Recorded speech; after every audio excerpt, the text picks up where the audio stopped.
Yo, what is up guys? It's me, Exactly. As always, I hope you guys are having a fantastic day, and you already know that we got a heck of a lot of things to talk about that's going on in the NBA right now, so we're gonna get right into that. But first, I do have to give a quick shout out to the sponsor of this video, SeatGeek. Now, the last time when I did a SeatGeek ad, I showed you the real way that the Andersons used to get their tickets to the game. Spoiler alert, it was through SeatGeek. And you guys like that, so all I have to do is remind you that the best way to get tickets to games or any live event is through SeatGeek, as not only do you get to see a live view from the seats before you buy them, but you also get to save an additional $20 off your first order when you use the promo code SDC. It's really a great app, can't recommend it enough. I'll have the links down in the description box below. But now, let's get into the video. And to start off, I have to let you guys know that a majority of the news that we're going to be talking about today in this video revolves around trades and trade rumors and players who are about to get traded. And that being said, none of these names are the big blockbuster trade names. We're not going to see any Anthony Davis, Bradley Beal, CJ McCollum, nothing like that. It's more low-key trades, quality players that if the right team trades for them, it could help them out a lot. And the first one that we have to discuss today revolves around the Houston Rockets and a player that they have their eyes on, as we got reports out saying that the Rockets are eyeing the Lakers guard Kentavious Caldwell-Pope, KCP, as their top trade target. And this report comes to us from Mark Stein of the New York Times, who wrote this yesterday. As reported earlier this month, Houston has expressed exploratory trade interest in Cleveland's J.R. Smith, who has been sent home by the Cavaliers as they try and find a new home for him via trade. But the Lakers' Kentavious Caldwell-Pope is said to be the Rockets' top free agent target in their search for more help on the wing, with Smith somewhere further down the list. Now, Stein also went on to note that KCP is able to veto any trade that he doesn't want to happen, since he is what's known as a one-year bird, which means that because he signed a one-year deal with the team that he had a contract with in the previous years as well, he has the rights to reject any trade. That said, Mark Stein did also note that it's widely believed that Kentavious Caldwell-Pope would allow himself to be traded to any playoff level team that would give him a bigger role than he has on the Los Angeles Lakers, so he'd be fine with a trade to the Houston Rockets. And I do think that the Rockets trading for KCP would be better for them than trading for J.R. Smith, just because I think KCP might be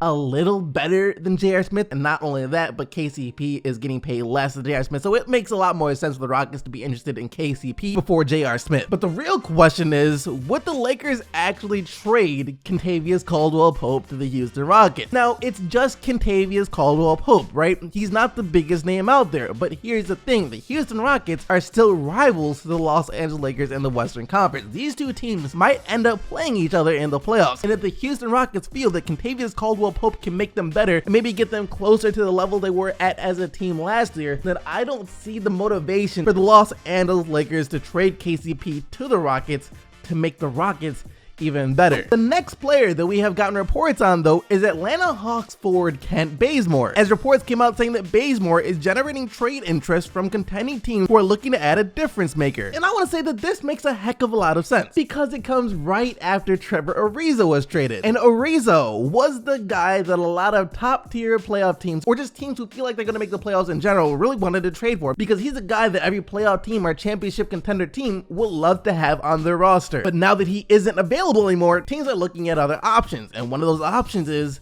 Kent Bazemore, a player who over the years has proven himself to be one of the better 3-and-D wings in the league, even though this year he is having a bit of a harder time knocking down his shot from beyond the arc, only shooting 31% from 3 this year compared to the 39% he shot from 3 last year. But I'm sure that in the right system, Kent Bazemore will be able to thrive. He can still be a player that can produce big time for the right team, a playoff team that knows how to use him and isn't going to rely on him by any means. As not only is Kent Bazemore a solid 3-and-D wing, but he also does a lot of other stuff really well. He does the intangibles and is a great team first place, kind of like a very, very poor man's version of Draymond Green. He can do all of the same things that Draymond Green can do, except maybe play the center position, but he just does them a lot worse. He does everything a lot worse except three-point shooting. But the biggest problem with Kent Bazemore is easily his contract, as he's making around $19 million this year, is also going to make around $19 million next year as well. So any team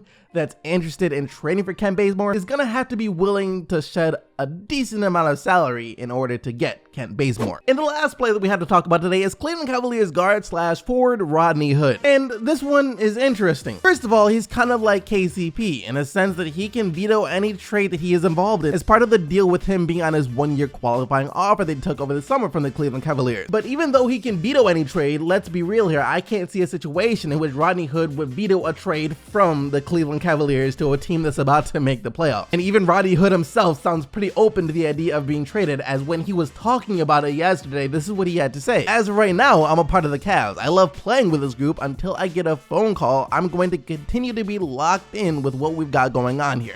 I don't want to veer off into something else until I get that phone call. So to Rodney Hood, it's not even a matter of if he's going to get a phone call. It's a matter of when he's going to get a phone call. He already knows he's getting traded at some point. And I can also guarantee you that Rodney Hood will be traded before the NBA trade deadline. And any team that does trade for him, they're gonna get a pretty solid shooter and a pretty solid player overall, as long as he can stay healthy, that is. Now, he wasn't much of a player at all when he was with the Cavs last year, but so far this year, he's been better, averaging 13 points per game on 37% shooting from beyond the arc. More importantly though, is that he has been able to stay healthy, something that he can't say he's been able to do since he first came into the league. Which one of those players would you want to see your favorite team trade for though? If your team is about to be in the playoffs or your team is a championship contender, KCP, Rodney Hood, or Kent Bazemore, which one would you like your favorite team to trade for? Let me know down in the comment section below. For me, for my Detroit Pistons, I think I lean a little more towards Kent Bazemore, just because the Pistons really could use some help on the wings, and he's also a player that can do a lot of other things really well, and that's something that Detroit needs. They could use a team first player wing that can also shoot, but also contributes on the defensive end, can pass a little bit, make plays for others. He can do a little bit of everything. It's just, once again, that contract, $19 million this year and $19 million next year. That would be a very tough pill to swallow.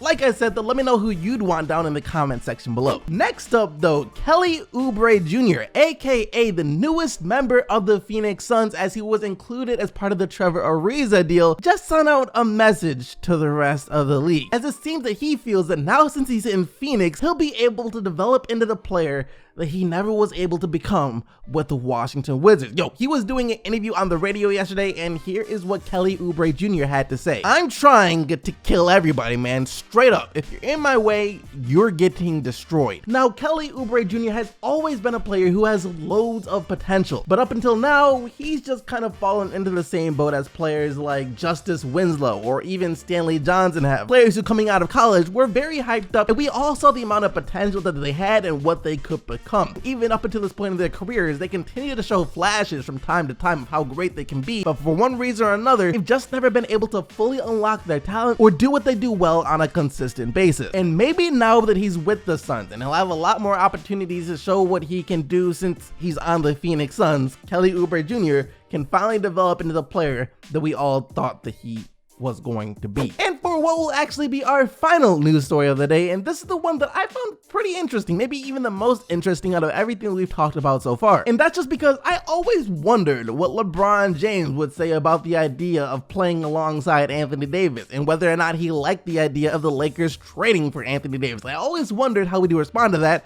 And now we know. As when LeBron was doing an interview with ESPN yesterday, he was asked how he would feel if the Los Angeles Lakers pulled the trigger on a trade for Anthony Davis, and here's what he had to say. "That would be amazing. That would be amazing. Like, duh, that would be incredible." It's safe to say that it sounds like LeBron James is a huge fan of the idea of the Los Angeles Lakers trading for Anthony Davis. He didn't give off any of that "we already got everything that we might need right here, we just need to develop and continue to get better as a team." He didn't say anything like that. The man sounded really excited about the idea of the Lakers getting Anthony Davis. And since he seems to be all in on that idea with no objections whatsoever, he didn't even care who they would have to trade, it seems. Now it's just a matter of if AD will ever become available for a trade. And if AD ever does become available, the real rivalry between the Boston Celtics and the Los Angeles Lakers will no longer be played in the NBA Finals. It'll be played via a bidding war to see who can offer up the most of the New Orleans Pelicans in exchange for Anthony Davis. That sounds like a good place to end this video though. Yeah, that's just about everything that we have to talk about today that's worth mentioning that's going on in the NBA. By the way, here are all of your updated standings. All of yesterday's games pretty much went the exact opposite the way how we thought that they would go, where the Cleveland Cavaliers out of all teams wound up putting an end to the Indiana Pacers winning streak. The Washington Wizards lost to the worst team in the entire league in the Atlanta Hawks. The Los Angeles Lakers wound up losing to the Brooklyn Nets, but the Denver Nuggets did beat the Dallas Mavericks. But even then, that could be kind of surprising considering Dallas isn't a bad team by any means, and also Denver is super banged up as a lot of their star players are missing because of injuries. So yeah, like I said, every team that you thought would have won